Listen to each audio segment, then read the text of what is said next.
In the UK, 476,000, less than 500,000 people work in agriculture. It's only 1.5% of the working population, but it's actually 20% of all workplace deaths. Now think about that. When you think of a dangerous occupation, you think quarrying, you think construction. You don't necessarily think farming, but it is. Last year, 20 farm workers lost their lives as a result of going to work. One member of the public, and that was a 4-year-old child. Farming is the only industry where children continue to lose their lives in the workplace. That's a serious, serious issue. It's something that has not changed. The same reasons that people lose their lives every single year have not changed in 60 years. The only thing that has changed is the addition of the all-terrain vehicle, quad bike. That's the only thing that has changed. Every year, and last year, a third of all deaths were as a result of transport, farm transport, whether or not that's a quad bike, whether or not that's a reversing vehicle, somebody that hasn't used safe stop and basically is just decide to go and do a job, and then the for whatever reason, the vehicle gets pushed into gear. People think that animals, yes, we're dealing with a lot of issues in farming, but animals, yes, are very unpredictable, but they only account for probably about, last year it was only 10%. But the same four things happen every single year. So why is that? Why are people not taking note of this? And why are over 50% of those deaths people over the age of 65? Farmers don't retire. This is the thing. But even more frightening is, although last year 20 farm workers took their own lives, 20 farm workers were killed in the workplace, 83 people involved in working in agricultural and related trades in England and Wales took their own lives. Now, 20 died supposedly by accident. Those accidents could have been avoided, but 83 deliberately took their own lives in an industry.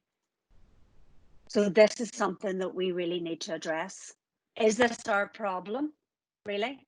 How many people in the UK died by suicide in 2018? And by the way, 2018 is the most up-to-date figures we have from ONS. And let's be honest, this year they've been a little bit busy doing other things, but the most up-to-date figures we have are 2018.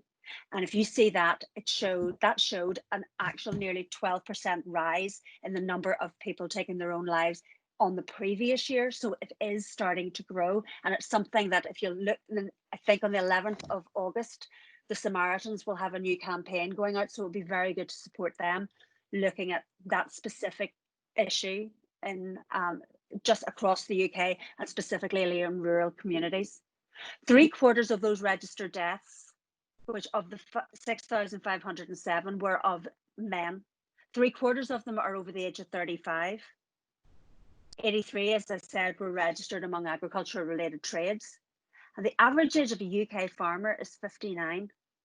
So that is something that we should be aware of. It's something that we should be talking about, and something we should basically be educating ourselves about so that we can help others. As I said, we do research, and in our research over the last couple of years, we started asking young farmers their opinions on mental health, because we do know that younger people have a more propensity to talk about it. They're more open about the issue. They're more likely to actually talk to somebody or ask for help. But actually, what they told us was quite frightening. They actually told us that mental health is one of the biggest hidden problems faced by farmers. 84% of them told us that last year. It'd be interesting to see what those figures are this year. But 85% of them said that there's a definite link between farm safety and mental health. So in an industry with the poorest safety record, is mental health a huge issue in that? I think the answer to that is probably yes. Why is that? For those of you that are involved in farming, you'll know, I'm preaching to the converted, and we have wonderful Steve from FCN here who will tell you more about this. But farmers in the modern world, they experience the same challenges as every single one of us do, but they have a unique set of stressors that they face that other people don't. They're basically working long hours. They are under significant financial pressure. They're taking on debt so that they can purchase the land, they can operate, they can upgrade their facilities to keep them safe. And also, a farmer's place where they work is also where they live, which means that there's probably no way to get away from the workload. That, in conjunction with this pandemic that I'm not sure if any of you are aware of, but the world right now, as we knew it pre-pandemic, it seems like a complete distant memory. I mean, that fear, and that is it is actual fear of the unknown, leaves us conscious of every sniffle and cough that somebody that you do, and you feel really embarrassed actually about coughing now in public or even sniffing. It also makes you worried about the limits of the NHS. Are they going to be overwhelmed? Of underlying conditions that you actually might have yourself or somebody that you care about has, the high risk age brackets. Social gatherings have been basically done away with. There was no show this year. There are no livestock marts. NFYFC and the young farmers clubs cannot meet face to face. And even our home life situations can be very difficult at the moment as well. I'm not going to be like, honestly, the prophet of doom here, but let's face it, we are facing economic stress. We're going to be coming into a massive recession. We've had weeks and months of no contact with people, or maybe having too much contact with them, But the thing is, farmers might be used to dealing with rural isolation and might have been less affected by the health impacts of COVID, but there are real fears that the industry is going to be hit hard in months to come, as the economic impact from the restrictions and lockdown start to take hold. So it's about resilience. And somebody said it once, actually, and this just rung true with me. It's not about bouncing back, it's about moving forward. So right now, we are anxious. We've every right to be. Our responses to the crisis, to the agriculture bill that's going through government at the moment, to the Brexit, which is lovely, Brexit's back on the table again. It's very natural. It's very human. We are so right to feel anxious about what's happening. But the problem is when we allow our responses to actually narrow and clutter our mind and keep us from actually seeing the best course of action. So the skill can be trained through practices like mindfulness, as Rachel is actually going to explore later on. But there are some things that we can do to help us to focus on what is real, what we might be overthinking, and more importantly, what we actually have to let go because it's not in our control. Now, the New Economics Forum Foundation, came up with 5 different ways to build your resilience. First one of those is to connect. As I said, the circles of community that provide the support times of stress for us are now being closed off. And that's that horrible phrase, we're facing a new normal. If you had to pick out the most awful phrases of this lockdown and this pandemic, that's got to be up there with unprecedented and things like that. So the natural byproduct actually is a growing sense of isolation and separation. So it's really important for us to make a conscious effort to stay connected with our friends, our family, and our work colleagues. Richard and the YFCs have been doing a fantastic job throughout. He's going to explain more next. But the next one actually that I would say is be active. And this is one thing, people think that farmers are active people. Regular physical activity is associated with lower rates of depression and anxiety across all age groups. However, in the Farmers Weekly Fit to Farm survey, 55% of farmers claim that they exercise outside work, which means 45% don't. That's ridiculous. Farming has become more mechanized. So a lot of things that they would have done actually manually are now being replaced by machines. So it's not as physical an activity as it used to be. The next one they suggest is take notice. And that's being aware of what's taking place right now in the present and savoring the moment. I mean, farmers are in the best place to savor the moment. They can stop, look around, see what they're working on, and actually realize where they fit into the grand scheme of things. But also you need to take notice of your friends and other workers and how they're feeling and how they're acting in your encounters. Because this is one thing, it's about putting yourself out there. And this is about educating yourself. And the next one, funnily enough, is about learning. So continued learning through life enhances your self-esteem and encourages social interaction and a more active life. We set goals usually for work. We do it ourselves. We know what we're going to do. We're going to set ourselves a goal. We're going to learn. We're going to try and do our very best to get there. Also, what farmers do as well is they set their goals. They know what they're doing. They're harvesting at the minute, but they know when that finishes, they've another thing to get on with. But the thing is, the practice of setting goals, which is related to adult learning, is in particular is strongly associated with higher levels of well-being. And obviously, when life feels out of control, as it is right now, it's very helpful to find something that you actually can control. Giving. This is the last one. This crisis has created stigmas and judgments, as well as this horrible, dark survivalist, every man for himself thing. Mindset, behaviors. I mean, remember the toilet roll? That was horrific. At times like this, what we do need to do is pull together, show compassion, show kindness, learn from others who've done it.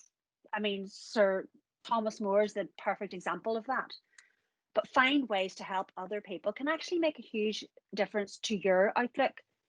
You can do that by volunteering, writing thank you notes, and checking in on someone and asking them, are they okay?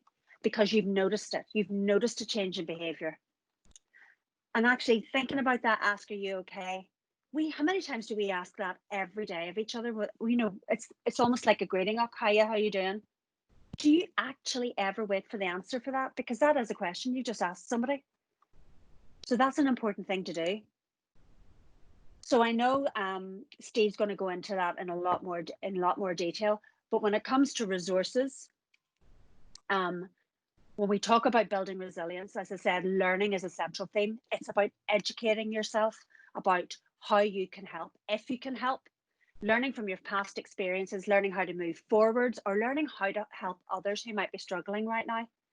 And this is about reading up about the issue of mental health in farming. I've shown you it is an issue. People are struggling with it.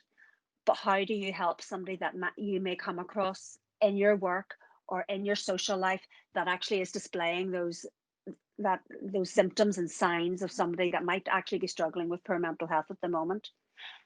I've written two guides, the little book of Minding Your Head and the guide to coping with the stresses of COVID. They're both very different. One is specifically for farmers. That's the little book of Minding Your Head. They're both available from our website.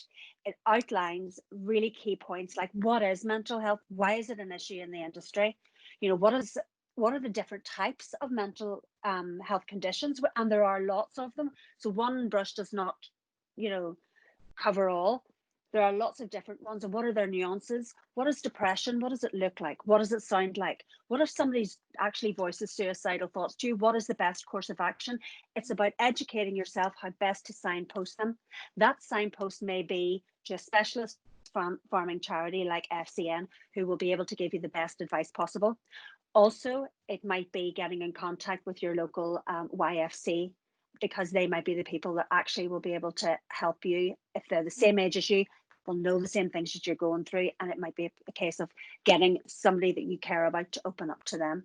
So I'm going to pass you on to Richard Jays, who is the Vice Chair of NFYFC Youth Forum, which is a fantastic forum of very spirited, very committed young people who want to see the young farmers clubs develop.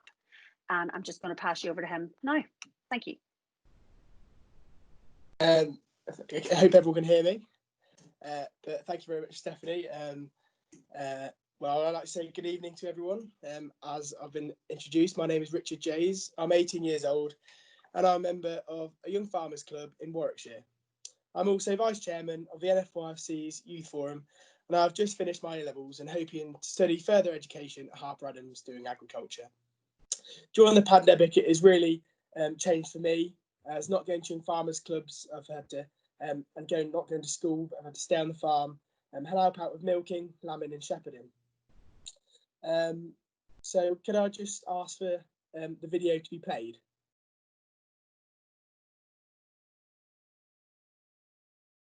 Young Farmers is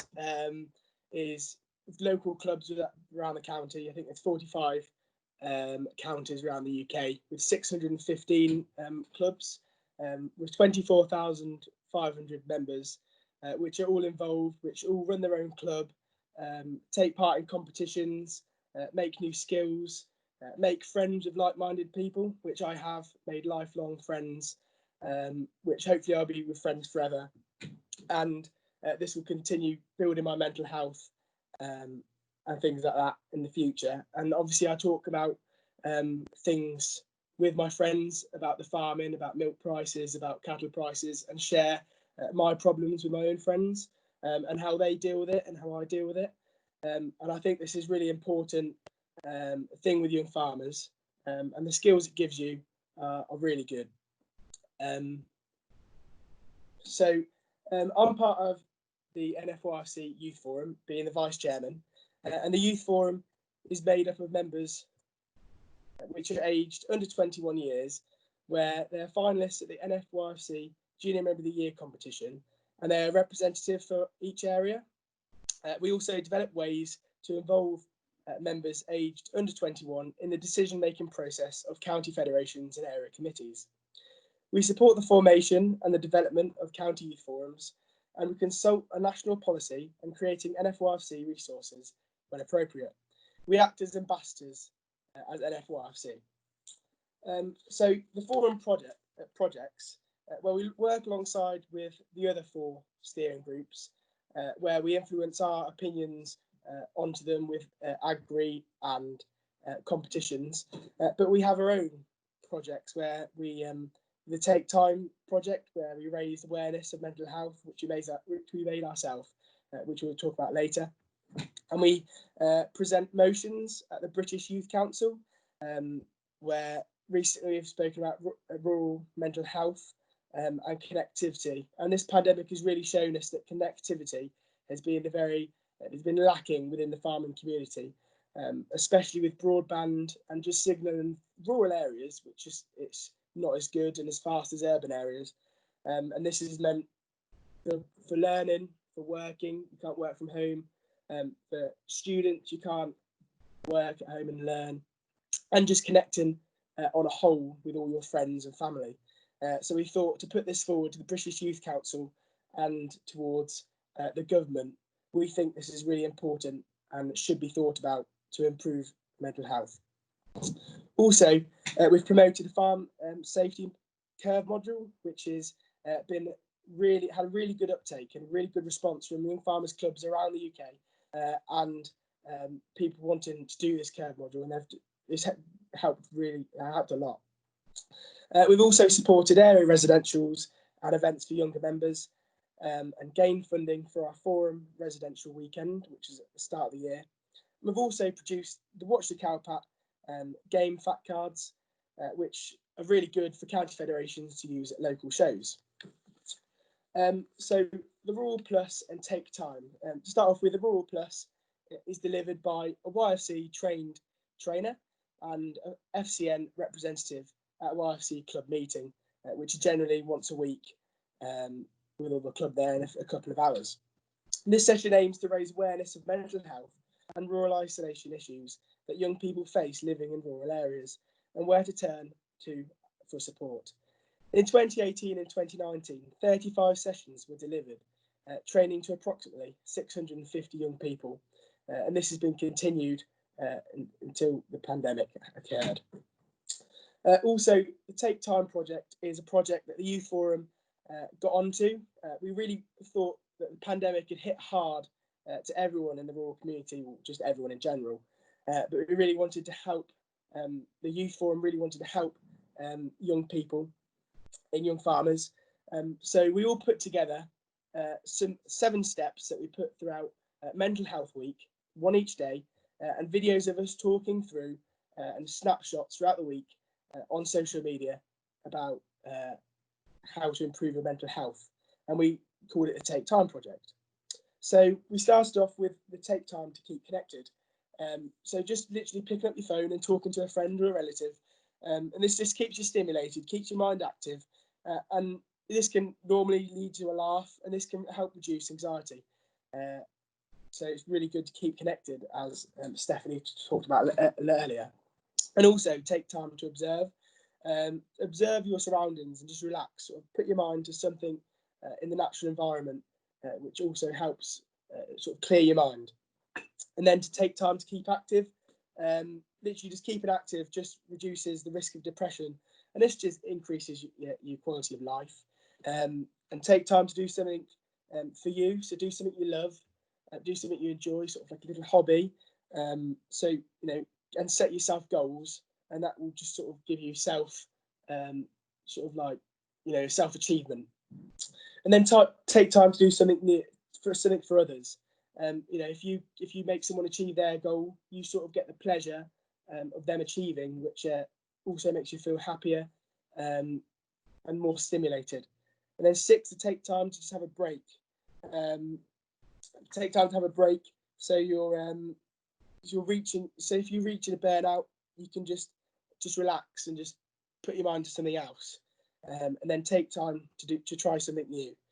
Trying something new can just focus your attention on something totally different, and can bring you self-development even further. So the Take Time campaign was put on Facebook, Twitter, and Instagram. It reached Facebook 267,000 people, on Twitter 106,000 people, and Instagram for 118,000. And we really thought, if these people have seen it and it's made a difference to them, we're very happy. And then following this, Youth Forum was contacted with NHS England, and we had to liaise with them to share our resources.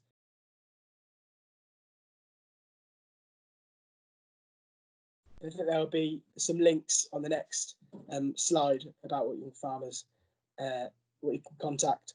For me, I think Young Farmers allows you to be socially active with other members, to keep connected and with like-minded people, and it will just mentally, it can help you. Just get your mind off the farm, just go and speak to new people and friends, and then obviously on here we've got National Federation, Devon, and Somerset. So if you're keen to come along to, if you're 10 to 26, that's about it. So I'll let Stephen from FCN follow on. Thank you. It would be good to say that it's nice to see you, but obviously I can't tonight. Hopefully you can see me okay. But the Farming Community Network started off as the Farm Crisis Network, celebrating its 25th year this year. We're there to support, and we're there to not just support, but walk alongside. The next frame, Chris, if you flick onto it, great old oak tree, isn't it? And I am sure that on our farms or very close to where we live, we know of a grand oak tree that has stood the test of time. And, we see it and we sort of think what a wonderful structure it is. But the reason that it's there, and it's been there not just for years, not just for decades, but in some cases centuries, the reason that it is looking so well is not because of what is seen, but it's because of what is unseen, its root structure. And it requires, a tree like this requires a good root structure. Surprisingly enough, the roots don't go down that far on an oak tree, about a meter and a bit, but it's held in place, and its strength is in its root system.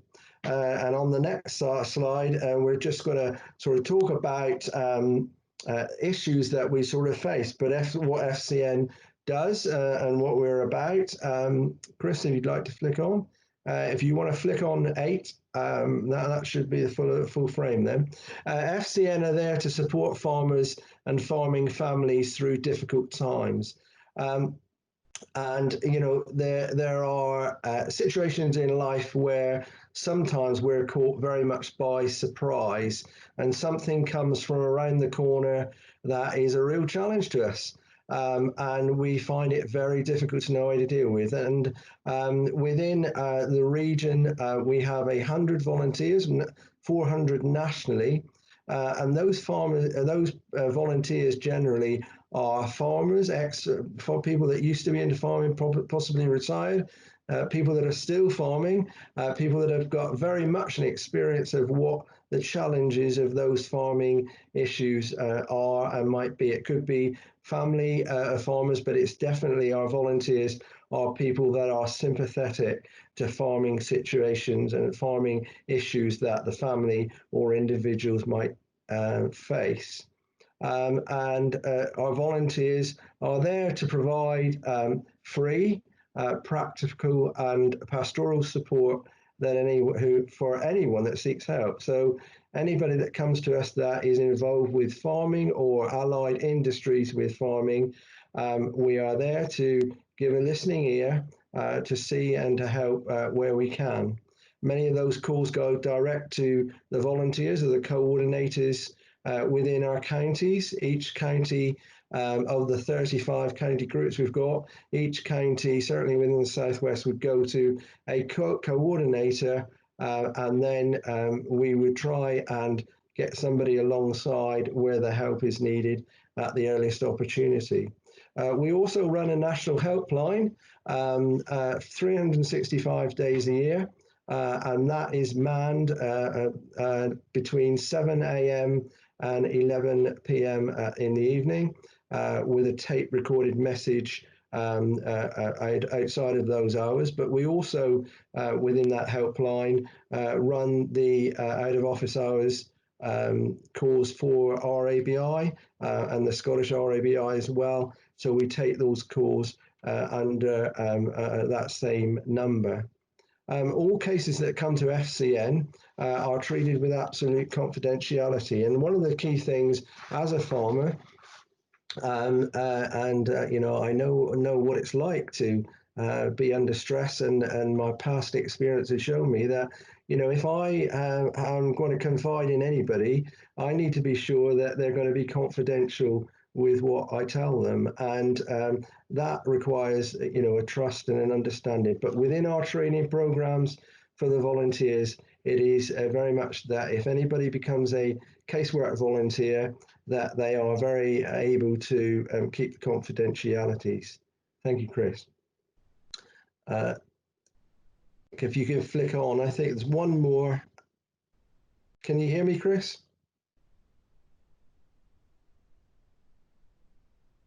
Hello. Thank you. Yeah, our volunteers are there to what we term as walk with farmers. So we're there not to judge or prejudge or anything like that. I think we need to go back if we could, Chris. Thanks.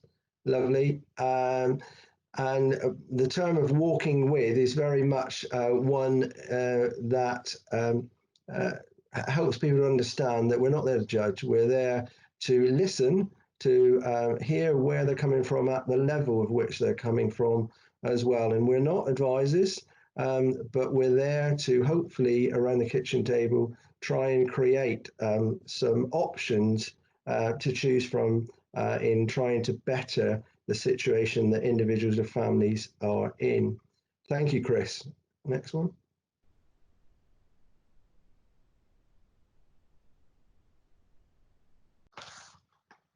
Lovely. Great. Yeah, farming. Yeah, we'll go back one. I can't quite keep.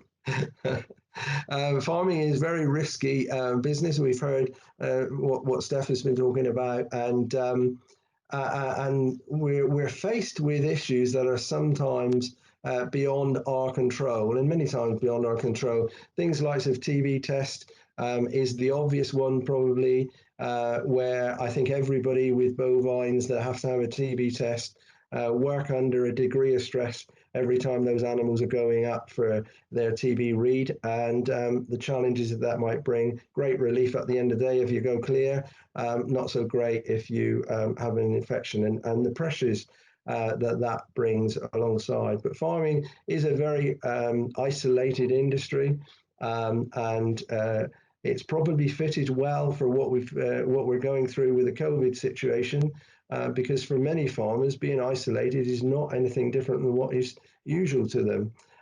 But we spend long hours out in the field, especially the older generation, with a little or no form of social interaction. Obviously, the younger generation find it much more able to use their phones as a media to get on Facebook and the like and feel connected. But it's not the same thing as meeting face to face with people. Farmers can face huge pressures from single issue groups, and the obvious ones are the vegan issues, and where people put pressure on farms, where they visit with a number of people just to put pressure on. The other one might be, if you're in a cull zone for TB, and people find out about it, there could be a pressure there as well.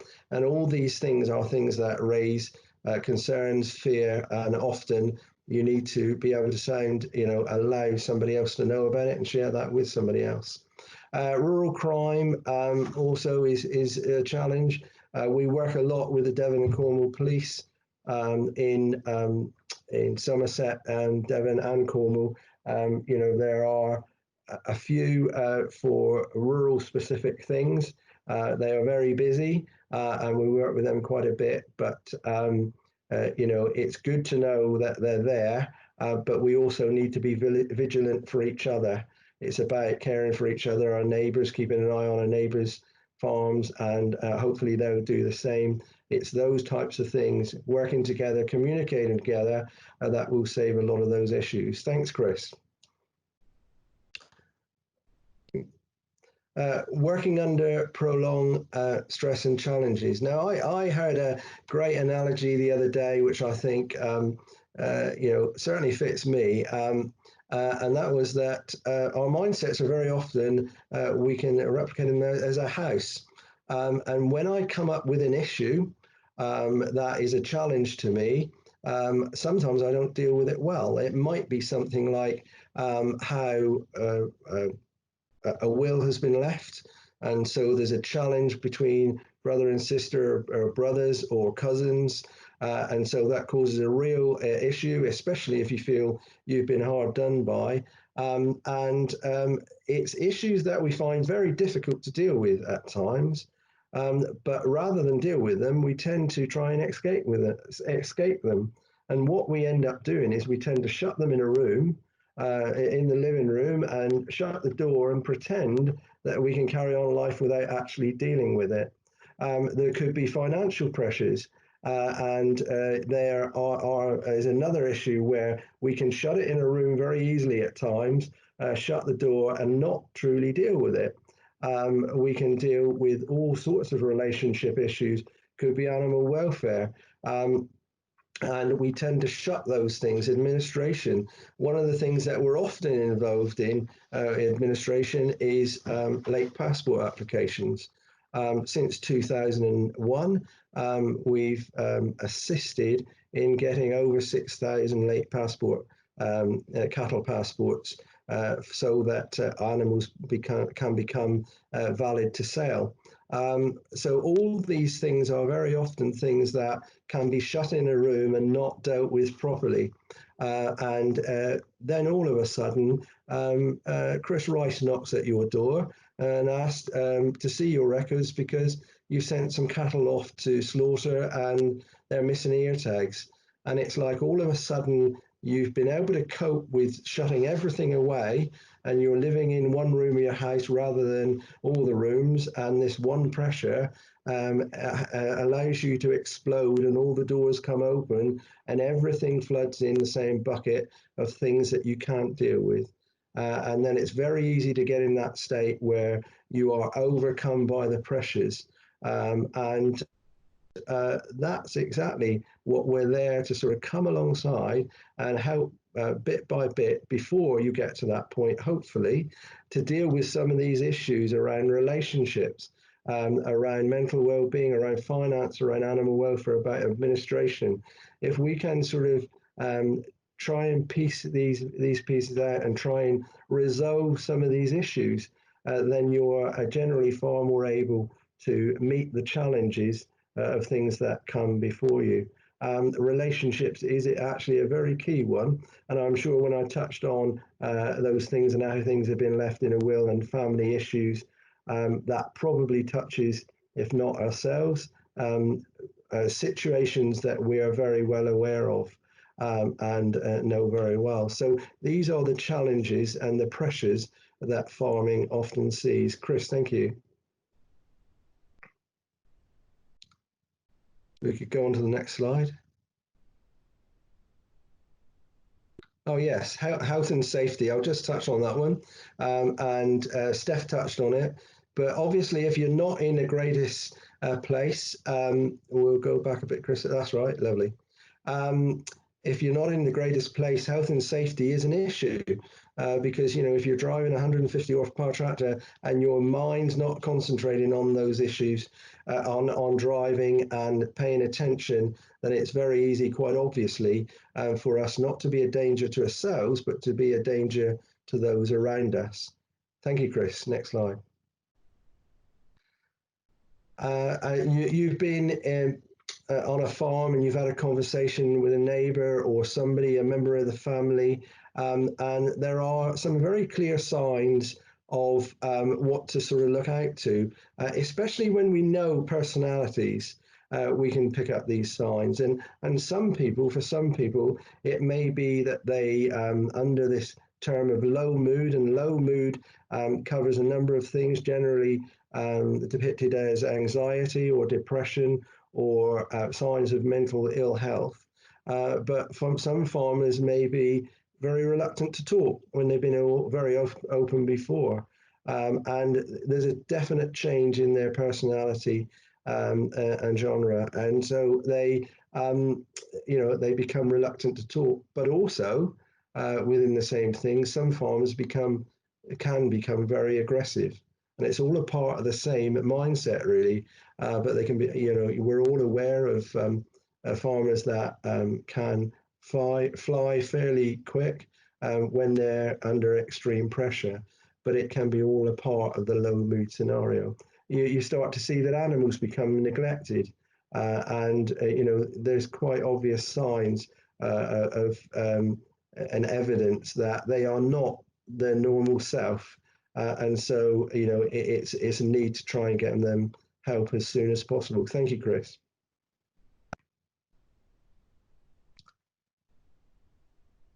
Next one, if we could.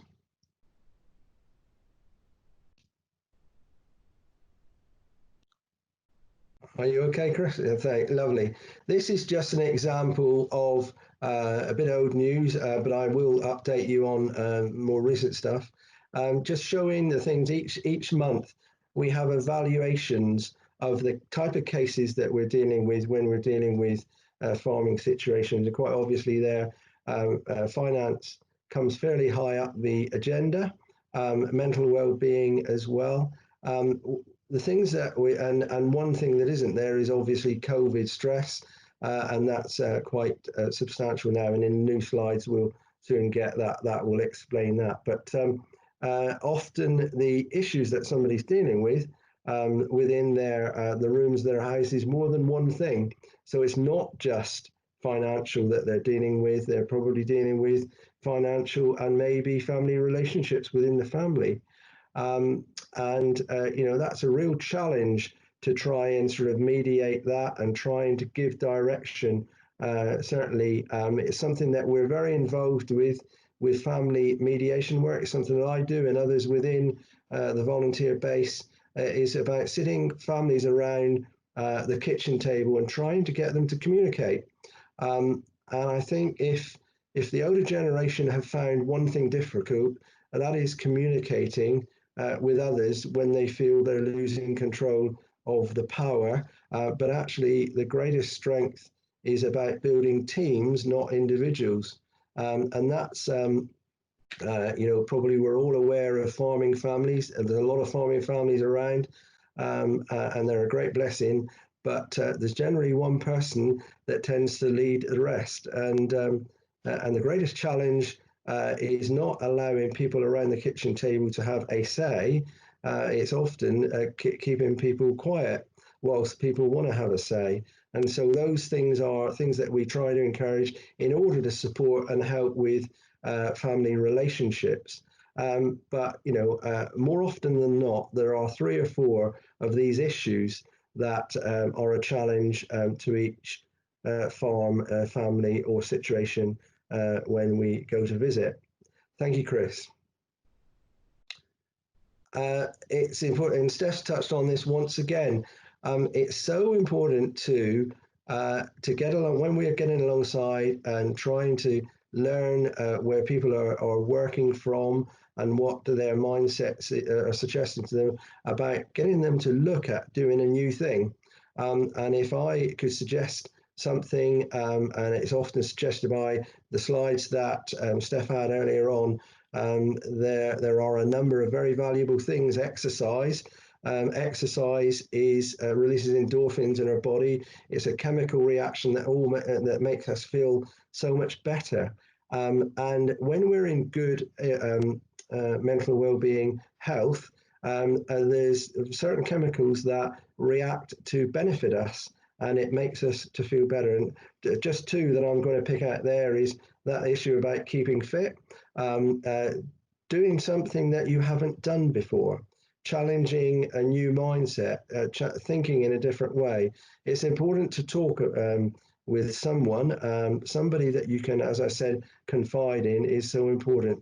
Steph touched on the giving and the importance of giving. The studies that have been done in America have proved that those that are feel able to give, and that's not always easy within the farmer scenario. Farmers like to get, not everyone likes to give, but when you're able to give, and that can be time, it can be finance, it can be a number of things, but it does a great thing within us. There's a chemical reaction once again within us that makes us feel that much better. But it's important to look at doing something that we haven't done before. And I had a great bit of advice not long ago, is to challenge myself to do something that I haven't done before and do that a new thing each week.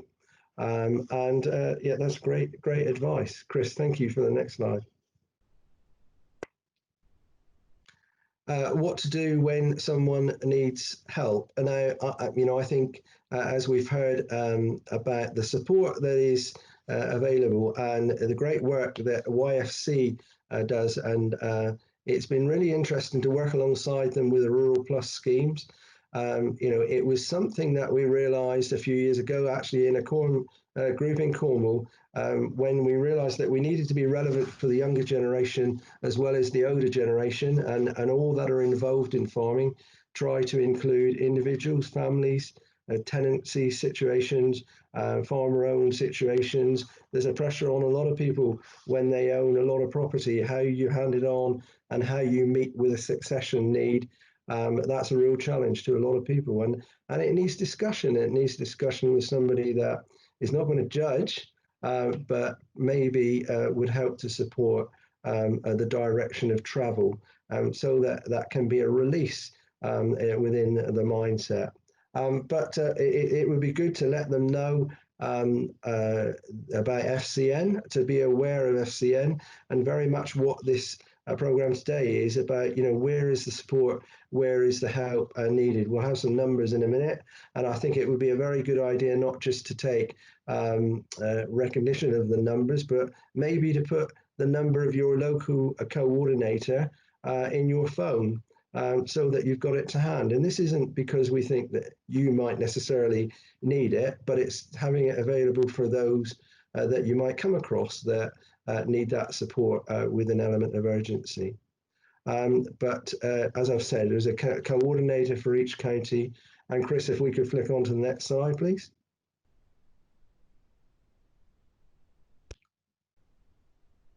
Lovely. Another thing that we have as a contact, it's a new thing following, those of you might be aware that last year we had a chap called Doug Avery over from New Zealand doing a farm resilience program and expressing what challenges they've had in New Zealand, and what challenge looks like, and what he done as an individual to consider. And he considered a number of things that we're right to look at, really, when it comes to looking at the bigger picture of who we are. One thing that is sort of, my mother always told me that it's not long before the years go by and you're facing from a different perspective into life. And that is very much about the bigger picture, looking at things from a spiritual point of view as much as anything else. It is actually a part of who we are. Generally, a lot of us have shut it in a room and trying not to open the key. But in the order of trying to have a balanced life, it is such an important thing to consider. And I think we all need to be challenged to consider that. But Farmwell, please have a look on the Farmwell website. It's our own information source for FCN information source to anybody that wants to go on it. And it talks about business resilience, it talks about personal resilience, and it talks about where to get the support for the need.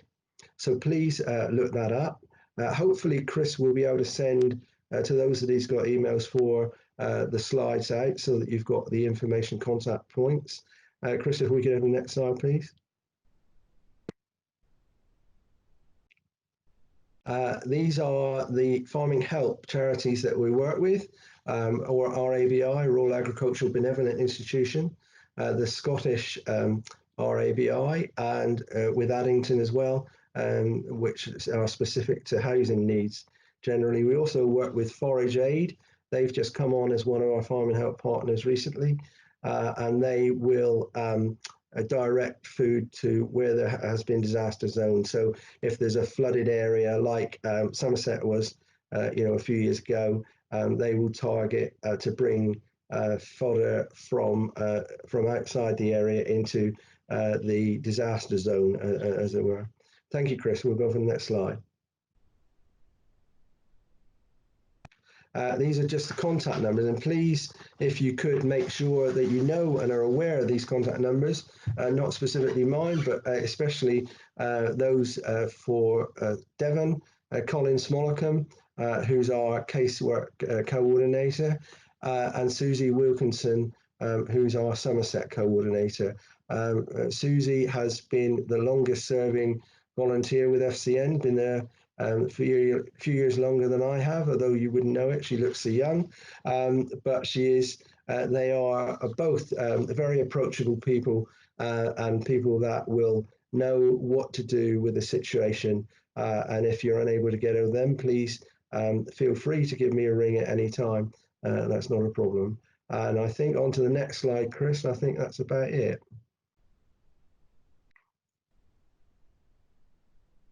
Great. Oh, yeah, sorry. This is the helpline number.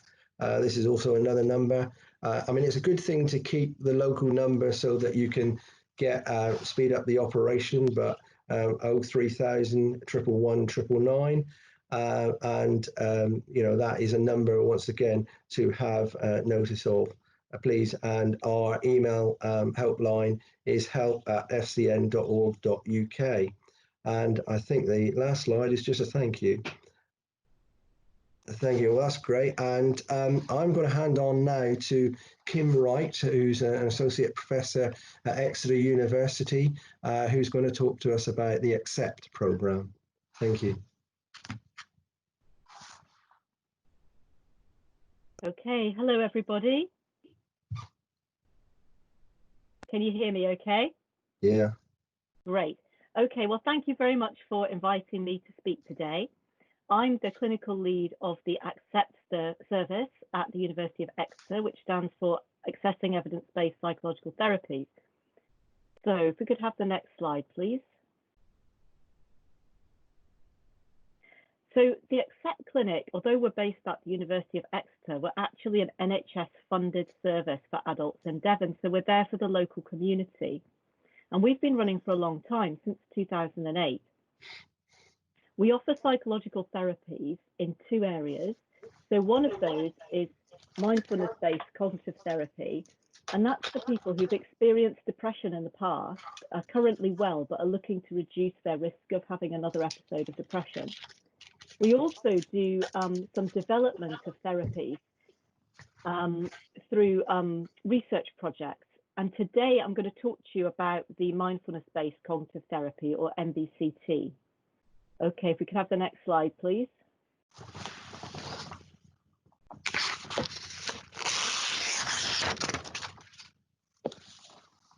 Sorry, great, thank you. So we offer therapy. I know this is a group of people across Devon and Somerset. We're actually restricted to Devon because we're commissioned by the Devon CCG.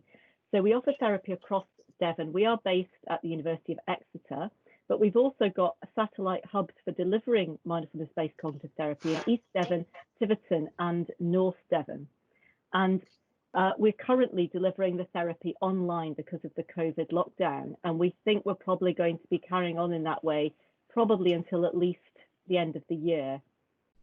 Okay, next slide, please.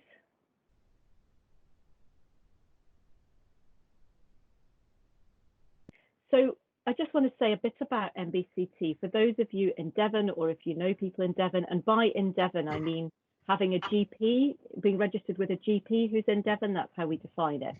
So we know that depression affects up to 1 in 5 of us across the lifetime. And a group of people with depression might go on to have multiple episodes of depression in their life. And if you're in that position, then you'll probably be quite keen to try to reduce the chances that you're going to become depressed again. So mindfulness-based cognitive therapy is recommended by the National Institute of Health and Clinical Excellence, NICE, as a way of reducing risk of depression. And people can take it with antidepressants or even instead of antidepressants as a way of kind of improving long-term wellness. And in our service, we offer this MBCT course, and what the mindfulness-based cognitive therapy involves is information about depression, but it's primarily a mindful awareness-based approach that looks at the links between thoughts and feelings and teaches you skills for managing times where you might have triggers that make you feel worse, or you feel like you might be beginning to slip into depression. Okay, if you can have the next slide, please.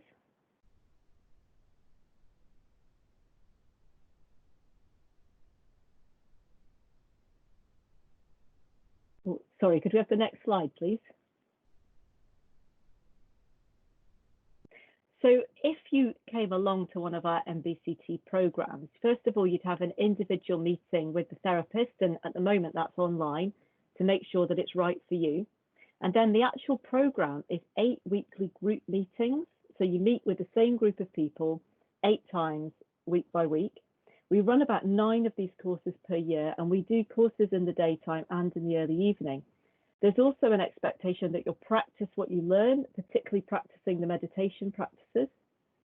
And then after you finish, we're actually unusual in the UK in that we offer a monthly reunion session, which is where anyone who's ever attended one of our groups can come along and practice mindfulness skills with a therapist leading the session. And these are really popular, and a lot of people talk about just how much benefit this has brought them, as well as the course itself. Okay, if we could have the next slide, please.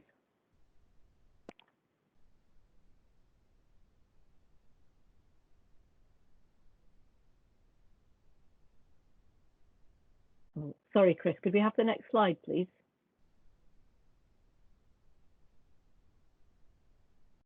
So if you're interested in accessing MBCT, there are 2 routes available. You can either ask your GP to refer you to us, and most GPs know about us, and if they don't, they can find our details on the internet, or you can refer yourself directly. So you contact us and we'll email you the referral form in a secure way, and then you can email it securely back to us. We can then let you know if it looks like MBCT is likely to be a fit for you, and then arrange with you which course you'd like to book onto. Okay, next slide, please.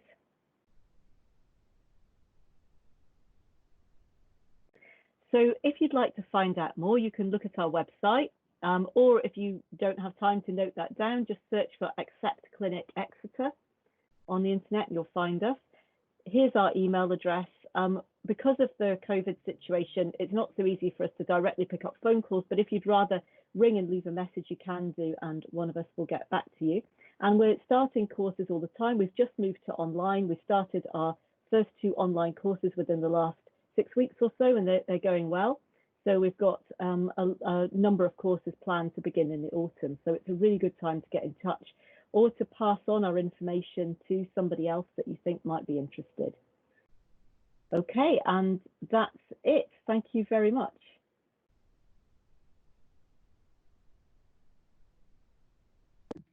That's fantastic. Thank you very much, Kim. I'm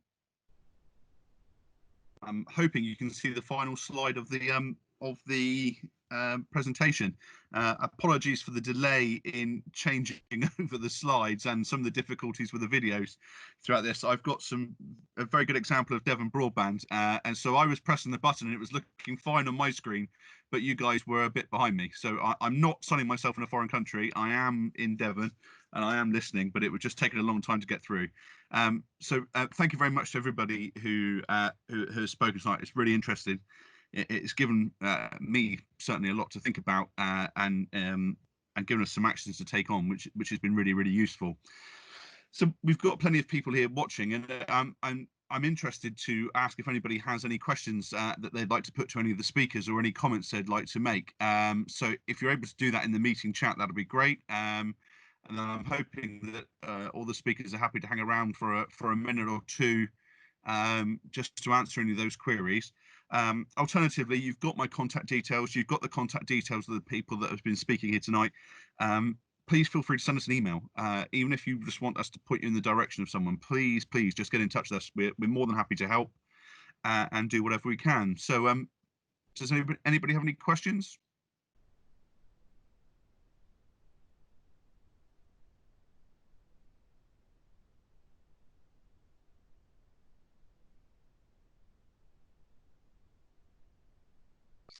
We've got one question there coming from Ros. Thank you, Ros. I knew Ros would have a question. She's great for questions. Farmers are reluctant to ask for help. Is there anything we can do to persuade them? And I think that's the main purpose of this video, really. Have you, any of the speakers, got any suggestions of ways that we can encourage people to seek help? It's Stephanie here, actually. One thing that we have suggested to people is sort of approaching them and sharing your experiences with them, and sort of saying, you know, gosh, this is doing my head in, or you know what, I'm feeling really under pressure at the moment, or I'm feeling a bit down. I don't know about you, but I'm doing that. And also, if you're actually empathizing with them and putting yourself in that, it gives them more opportunity for them to say, well, actually, do you know what? That's the same as me. I'm feeling like this at the moment. I'm doing that. So then you can start that conversation in that particular way, is actually just sharing something from yourself as well, even if it isn't what you're feeling at the moment, but you think this is the only way you're going to get them to open up to you. Yeah, okay. That's really interesting, Steph. Thank you.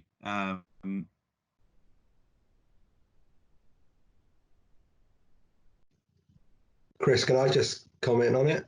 Yeah, of course, Steve. Yeah. Yeah, I think one of the things that very often works is the fact when you don't make it too personal. And I think you generalize something and you can suggest that, you know, about, you know, you saw a presentation and on there, it's not necessarily directing it. It's a bit like handing out a card to somebody and say, yes, you're going to need this one. And that doesn't work. But if you hand it out and say, you know, here's a card, if ever you come across anyone that needs help, you know, this is the number to contact. So effectively, you divert that direct, well, judgment, and you know, so I think it's far more acceptable in that sort of attitude, really. That's really useful, Steve. Thank you. I'm not sure whether Richard or Kim have got anything they'd like to add to that point. Maybe from a young farmer's perspective. Richard, have you got anything you'd like to add, or particularly for young people? I don't really have anything entirely to say, but I suppose if some people are closer than others to someone, you can tell if they're down and need help. I suppose you just got to use a method that Stephen and Stephanie have said, because I personally don't really have anything that I can say that I've done to persuade someone to talk to you. But yeah, that's my opinion. Fantastic. I just want to give you the opportunity, and you know, just in case you had a different view. So thank you very much. And and I'm just wondering whether Kim, have you got anything to add, or? No, just to say, I think those are really good suggestions. Obviously, at our end, we tend to see people who've already sought help, so less so trying to persuade people to seek help in the first place. Fantastic. Thank you very much. I'm just trying to look up the list of the questions. We've had a few come through, which is good. I'm trying to go in order. So the first question we've got is there any evidence to suggest that domestic violence is an issue in the farming community, which then links onto mental health issues? Is that something any of you guys have got experience on, or any points that we can raise now that might help people, or anything like that?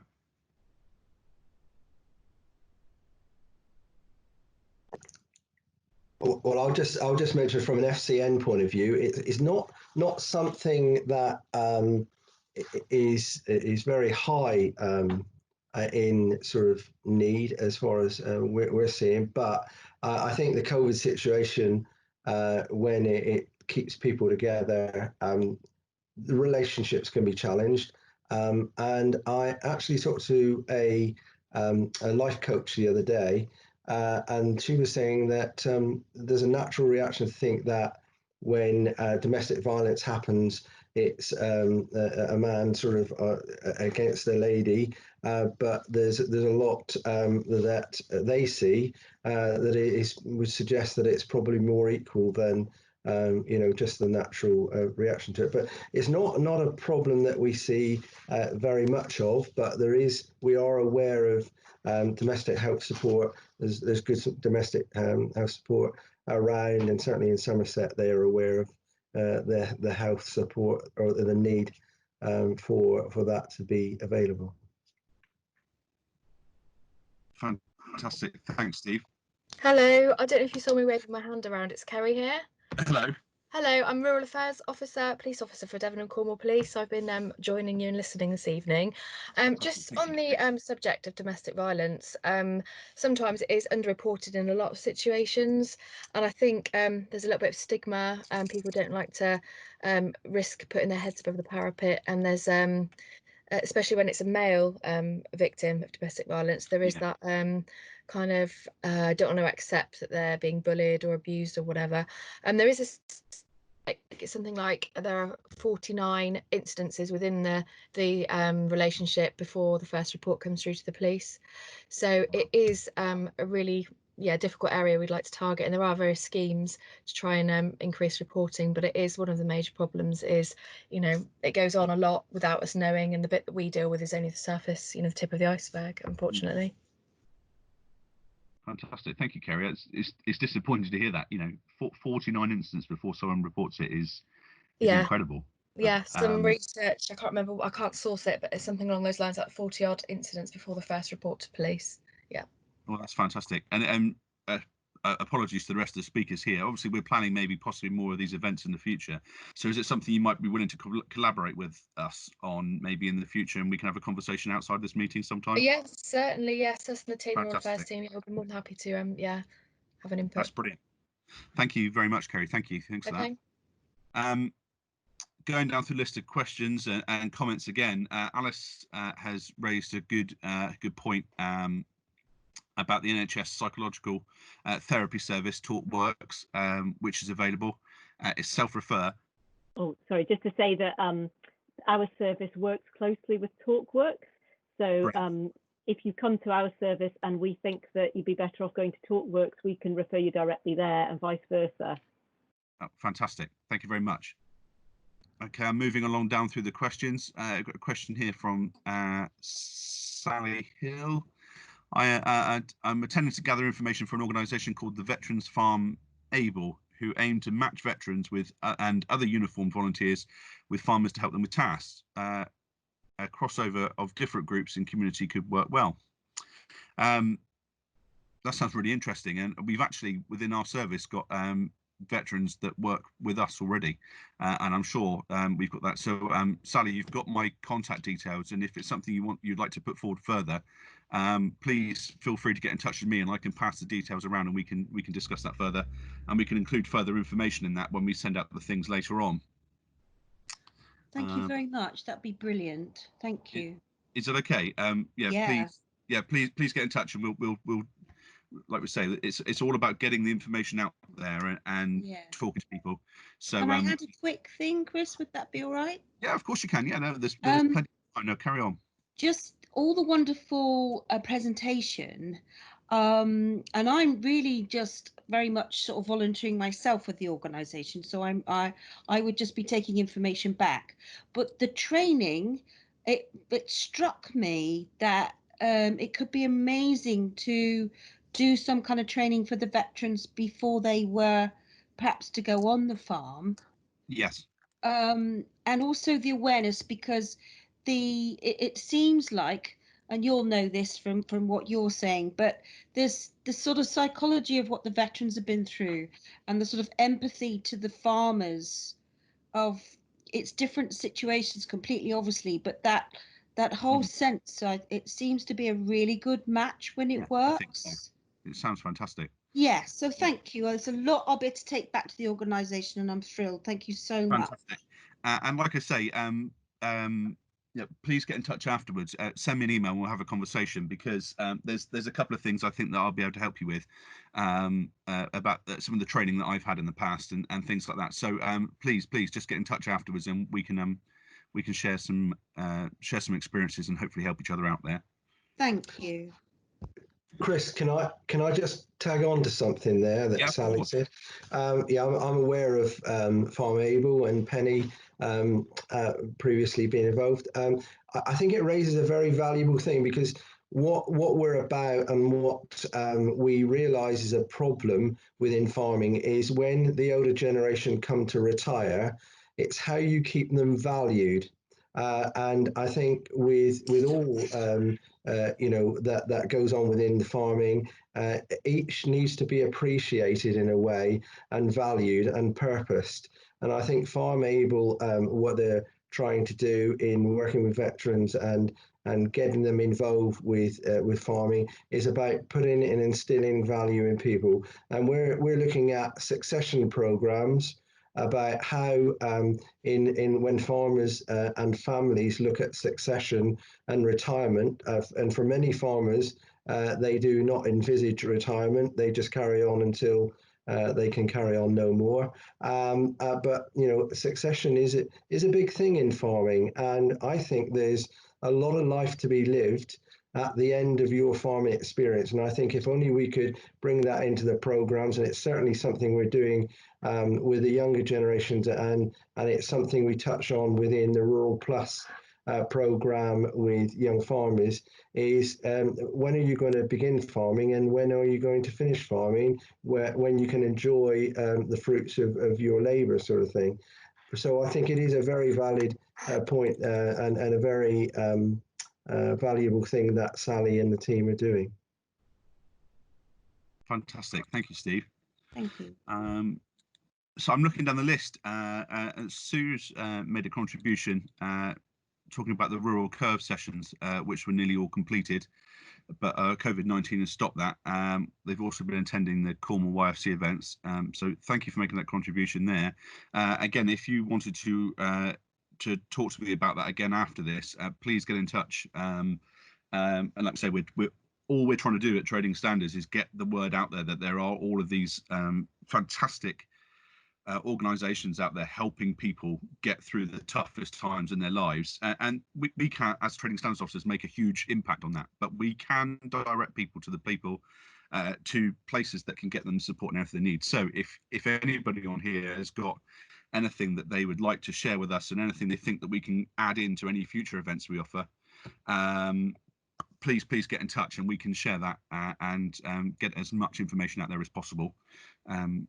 So there's still things popping up on the thing here, but it's any further questions or any other points anybody else would like to raise before we call the meeting to a close?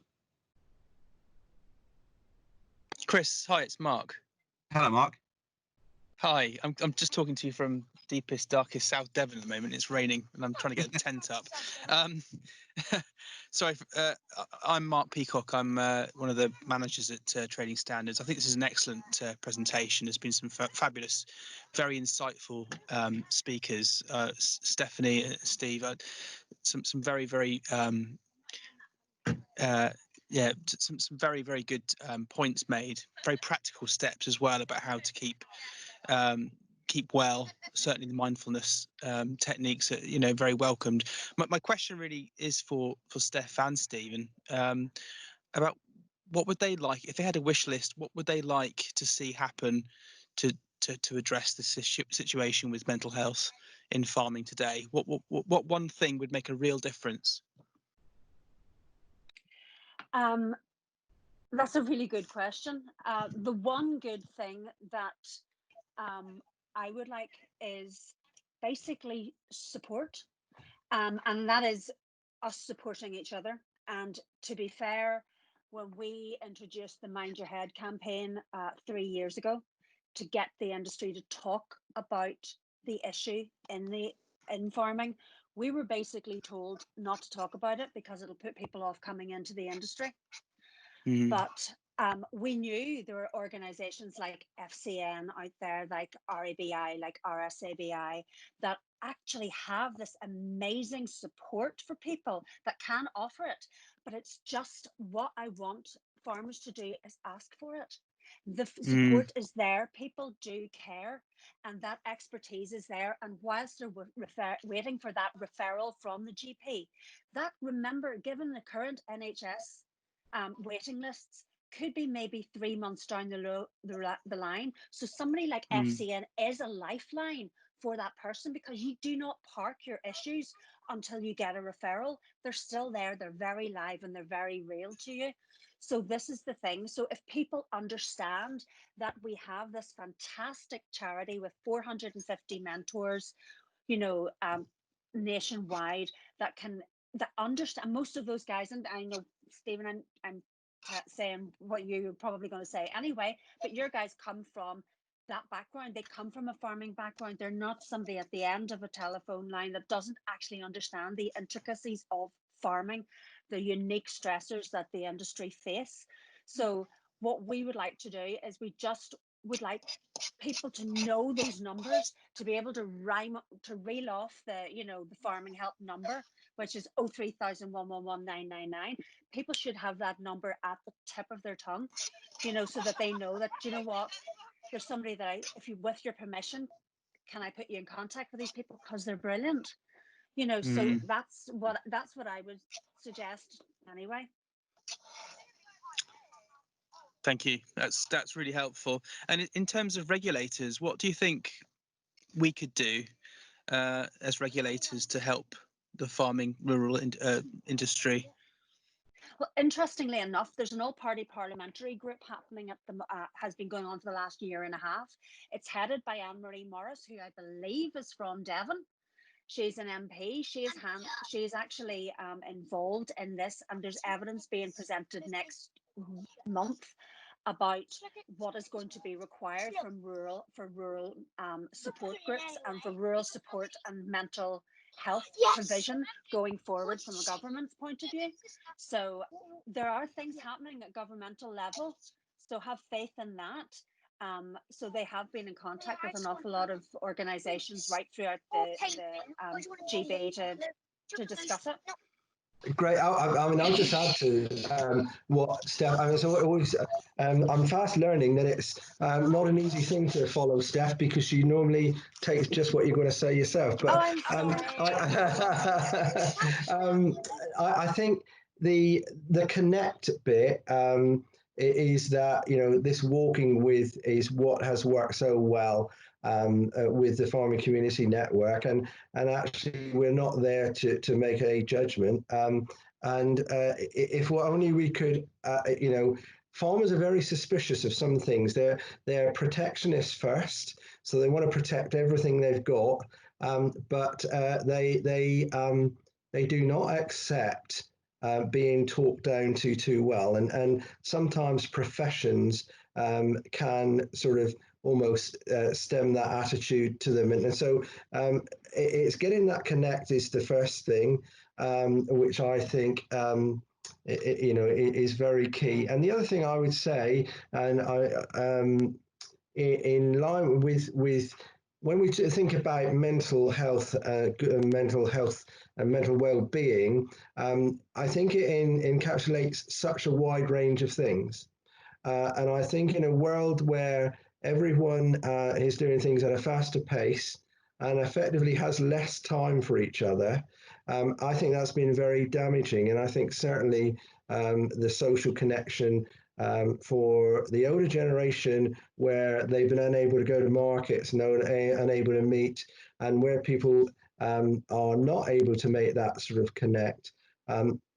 There are things that just listening to somebody hanging over a gate can mitigate greater mental ill health a long way down the line. And I think there are bits and pieces that we can all do that actually save some of at a later date, if we get there early enough, that we can save and sort of appreciate and understand. And actually we're doing our part by doing that, by listening, by valuing people, because when we give time to listen, we're actually valuing somebody. And I think that is so key to each and every one of us. We all, deep down, we all want to be valued, and we all want to be loved, and we all want to feel cared for. And then, we can turn it around and have that attitude to others. And I think that's one of the best things that we can do really for each other. Fantastic. Thank you very much. That's really important points, and that again, Mark's asked those questions as what we can do as regulators, and I think that's really important. Everybody's under time pressures, but as regulators, we need to take that time to listen to people and to understand what's going on. And so I think that's a really vital point. And one of my colleagues has made a suggestion that all of our colleagues should have a sit down and watch this meeting we've had tonight before we start going out doing our routine farm visits this year. And I think that's a good idea, and I'm sure it's something that the management group here will take on board. So thank you very much. Is there any other points anybody would like to raise before I wrap things up? I'll pounce on that silence and take that as a point. I think it's really important to say thank you to everybody who's spoken tonight. It's been really valuable. It's given us a lot to think about, and it was exactly what I was looking for when I was wanting this event to go ahead. Just getting that information out there and giving everybody that little bit to think about. So thank you very much for giving up your time, guys. We really appreciate it.